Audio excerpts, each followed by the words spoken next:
Not too long ago, I was thrown into a really serious battle with the government about my disorder, and that was also tied in with the formula shortage, which is most likely what we are getting in today, guys. Hello, I am Dweller. I am also a musician, but right now, I am, I guess, like a vlogger or whatever they're be labeled as. I don't know what you would really call this. I wouldn't say it's lessons at this point. I mean, like the first episode was like the initial lesson, and then like the other is like personal stuff that I experienced that also has like sort of a lesson within it. So today we're gonna talk about how a medical fight between an MSUD patient and his insurance holders take place and went a little too far. This started all the way back in 2021. Yes, 2021, and I'm still dealing with the afterwards repercussions of the situation. So that should give you just some note of how long this fucking stretched out for.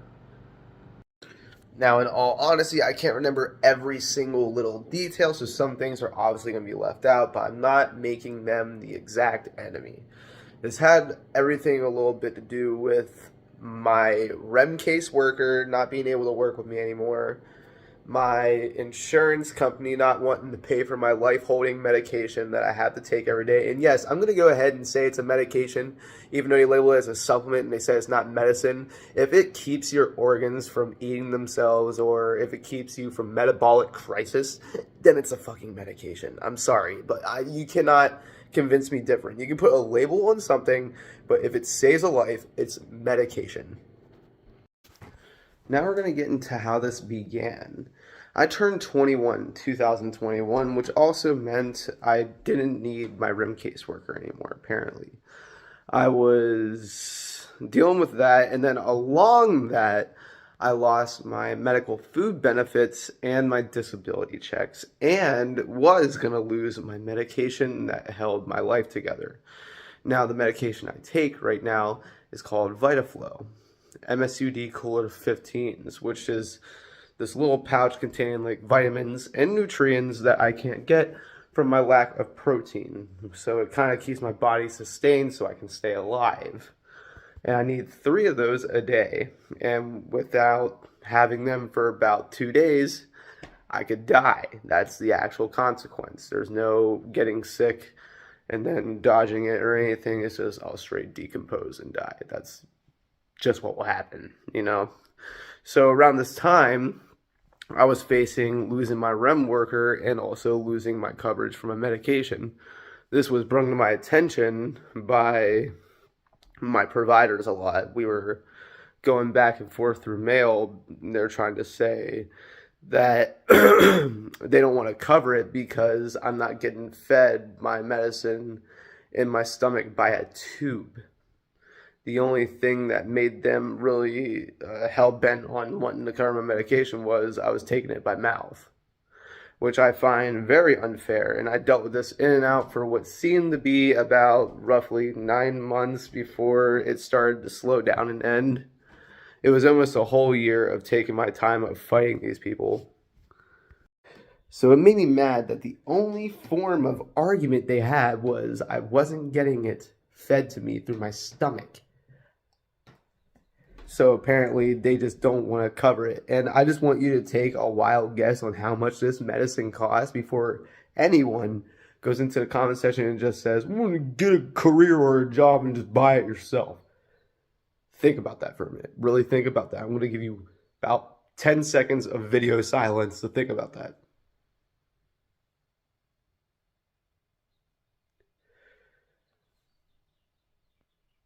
Thought about it? One monthly shipment is $1,200, dude. How the fuck would I ever afford that with groceries, bills, and everything else I need to sustain myself with this weird disorder? At that point, if you would look at that, that's kind of a doozy, right? Because, you know, most people would be like, well, you got a career or a job, right? Just go ahead and buy it. But with that price, I don't even think a full-time would cover that. A month. So I was in a pickle. I was starting thinking, like, what can I do? What am I going to do? What can I do about that? I don't know. I felt trapped. And for days, I just spent hours on the phone arguing with them about why I need this medication. It got so bad, it ended up becoming a whole court case battle against my own providers. You know, my doctors were there in this little telecourt thing I had to do. And I had to sit there and practically defend myself on why I need my medication. And these chumps who wanted to do a online court case because they probably don't want to see me face to face because they know I was going to win anyway, decide to try their absolute hardest, like the dirt bags they are, to make sure that I die. And I'm not going to say any other way. There's no other fair point around it. It's straight, they wanted me dead, man. They laughed at me when they heard that I could die on camera. Glenn, I'm talking to you, buddy. And yes, I'm dropping your first name. Go ahead. And your pig of a lawyer, Celeste, too. Fuck her. It was me against the whole universe. And I won. You fucked the world before it fucks you. That's what I was told at a young age, and I fucking did it. Sorry that this video has so much explicit language, because I know that YouTube is strict, and this is an educational surface series, but I feel like you all need to see my emotion of what I had to go through for 4 fucking years. I'm still going through it. Still going through it. They just now think that they fixed it, but let's see how long that goes before something else blows up like a landmine. It was handled piss poor.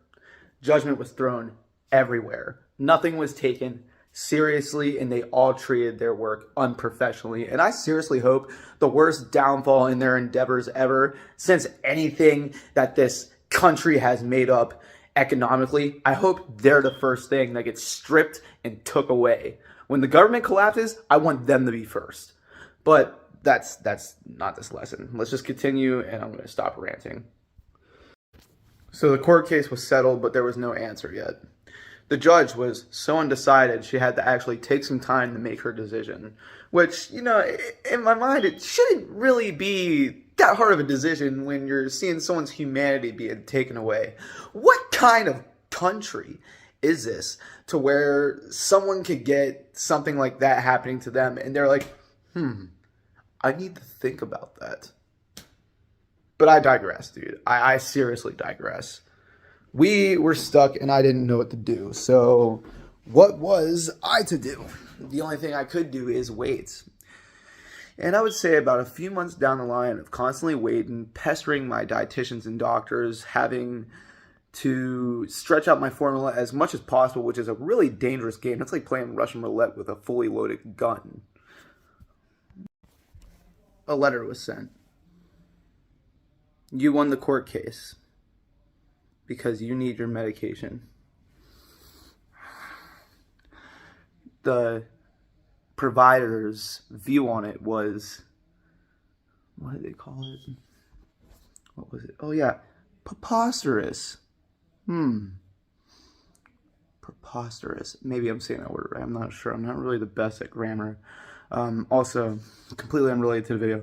Sorry if my hair has like dye in it and it's a little patchy. I just shaved off my mohawk because I did auditions for something and I need my natural hair back and I'm not fully finished touching it up. So, preposterous. Now, what does that word mean? Oh yeah! That means it's bullshit. That's right, guys. Yours truly fought the system and won. Or did I? Did I? Fucking did I? No, I didn't. It still continued. But they decided to just hold off for a while, make it seem like it was okay, like a sneak attack or something. But then the problem would reoccur. Just reoccur, pop out of nowhere. Unexpected. But it wasn't coverage anymore. You know, I mean, coverage was tied to it. But now they put me on ordering the medication myself, putting it all on myself. So if I wasn't coherent enough to make an order on time and I accidentally missed my medication, it's my fault that I'm 6 feet underground.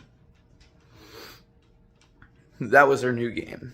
We're going to cover your stuff but we're going to make it really hard for you because fuck you. That's why. And again, this is the kind of country we live in now. The country of freedom, the country of integrity, the country that's so proud to be themselves they can taste their own cereal in their stomach after having their head shoved up their own ass so much.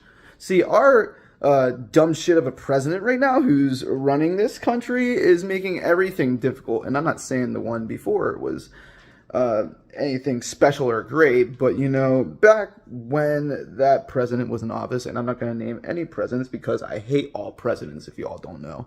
I am heavily anti-political. I am not an anarchist, but I have tads of anarchist in me. And one of those tads is I completely disagree with all politics, and that's all my disorder is. But when he was in office back 4 years ago, or however fucking long it is, it feels like 20. My medicine wasn't touched at all until all these wars broke out and all these shortages happened and all the government decided to get really cocky on their citizens.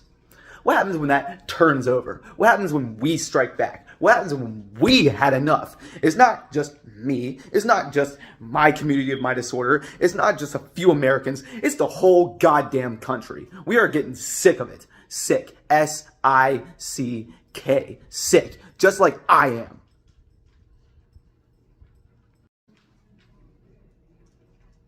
Sorry, I was finding my inner peace so I can continue this in a lower voice. Sorry for screaming at y'all. Enough revolution mode. Back to educational. But yeah, with that being said, I was completely in control of my own medication. So every 3 months, I had to make sure everything was renewed through my doctors. I had to constantly reach out to them now, almost every month. I have to make sure my shipments come in. I have to make sure that I have enough medicine to last, or I have backup medicine, which is probably one of the most stressful things you can possibly do in life, is make sure that you're constantly going to be okay and you don't know when something's going to happen.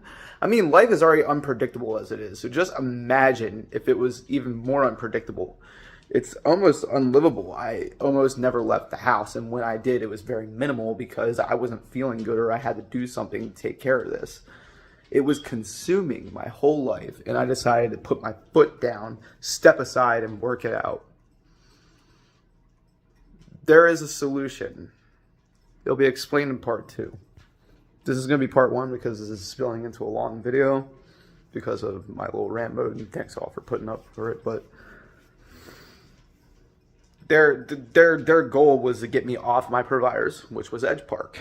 And MD's Physicians Care covered Edge Park for whatever reason, because MD's Physicians Care apparently doesn't cover shit.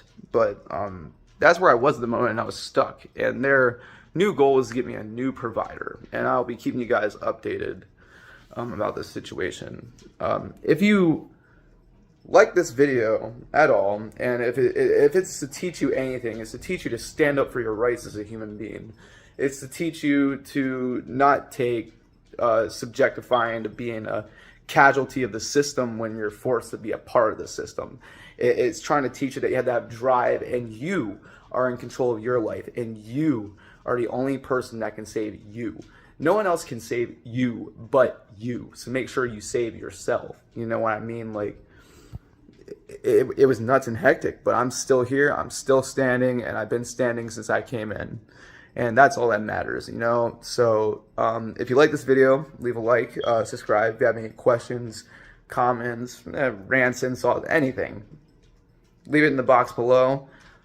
Subscribe to my channel if you want more videos like this, and plus I make music, and I'm just going to start doing like fun little videos and stuff like that. But thank you all for hearing me rant today. This has been Dweller, and I'm going to sign off for this video.